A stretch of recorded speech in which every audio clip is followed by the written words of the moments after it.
Goedenavond, welkom bij Omroep Zeeland. Fijn dat u kijkt. Kijk mee naar het Zeeuwse nieuws van vandaag, zondag 7 april. Boodschappen doen op de zondag. Eerst kon dat alleen in het centrum van Middelburg. Maar dankzij nieuwe regels kan dat nu ook in de rest van de gemeente. Ja, vind ik helemaal geweldig. Nu kan je ten alle tijde je verse boodschappen halen. Je hoeft niet te wachten of verder de stad in te rijden. Dus ik vind het heel fijn. Ja. Dan moest ik naar Soeburg toe, naar Nieuwenbo of naar Vlissingen. En nu is het wel fijn om bij je buurt om je boodschappen te doen. Het is aan de ene kant handig en aan de andere kant denk ik, het is niet nodig. Heel erg druk was het hier nog niet. De supermarkteigenaren denken sowieso dat de mensen er nog even aan moeten wennen. Een bijzondere voorganger vandaag bij de kerkdienst in de Nieuwe Kerk in Middelburg. Hugo de Jonge kwam preken. De Jonge is, behalve demissionair minister voor volkshuisvesting, ook een geboren Zeeuw en de zoon van een dominee. Ik ben als kind natuurlijk altijd mee geweest en naar zijn preken geluisterd. En het dan zelf een keer mogen doen is natuurlijk wel heel mooi. De verwachtingen van de kerkgangers zijn in elk geval hoog. Dat vinden wij iets bijzonders en daarom waren we een beetje nieuwsgierig geworden. Wat of dat nu inhoudt, dat wil ik graag wel eens horen. Ja. Wij zien natuurlijk veel van hem op tv, maar ik vind het ook spannend. Als ik de literarie bekijk, dan ziet het er heel mooi uit. Het concept heet Preek van de Leek. Het gebeurt op meer plekken in Zeeland. En ook Hugo de Jonge heeft het al vaker gedaan, verderop in het land. Zijn preek vandaag gaat over het boek Rut. Een van de hele bekende bijbelteksten uit dat boek Rut is: jouw land is mijn land. En ik denk dat dat eigenlijk wel de kern van de boodschap is om mee te geven. Hoe mooi zou het zijn als we op zo'n manier elkaar tegemoet treden. Door te zeggen, jouw land is mijn land. Cheers. Cheers. Straks terug naar het proeven, eerst naar het begin.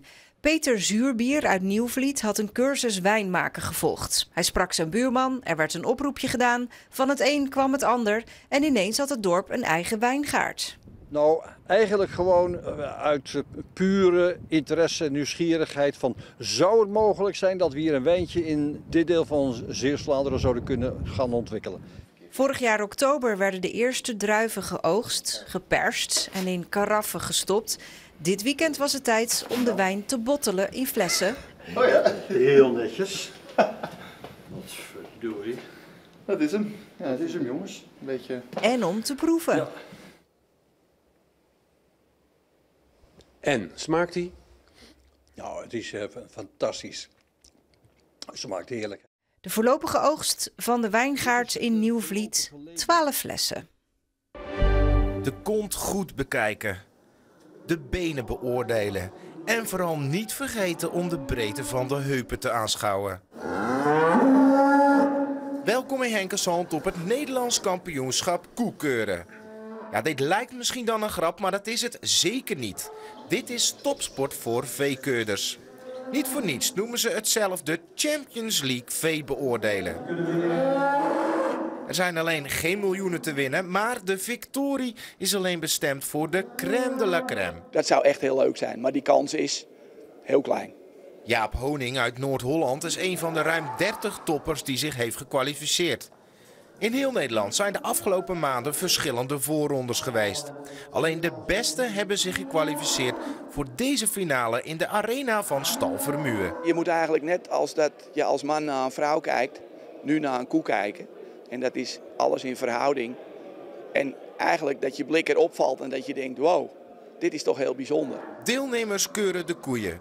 Maar die deelnemers worden dan ook weer door deze jury beoordeeld.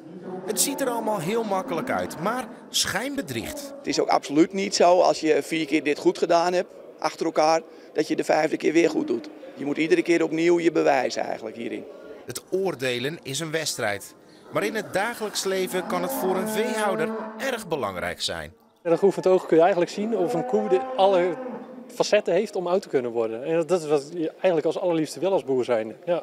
Uiteindelijk was het team Drenthe dat met de overwinning naar huis ging.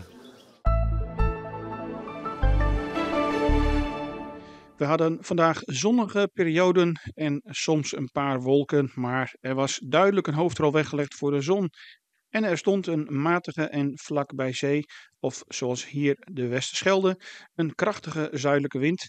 En het werd daarbij vandaag 17 tot bijna 20 graden. Vannacht zijn er opklaringen en een zwakke wind uit het zuiden met minimumtemperaturen rond 10 graden. En morgen schijnt ook de zon weer geregeld en het wordt 16 tot 18 graden met een zwakke tot matige zuidoostenwind. Wel krijgen we in de loop van de middag en avond te maken met enkele buien. Daarbij is ook kans op onweer. En op dinsdag en donderdag hebben we dan 2 regendagen. Met daarbij op dinsdag een krachtige tot harde zuidwestenwind. Op woensdag blijft het droog en komt de zon geregeld tevoorschijn.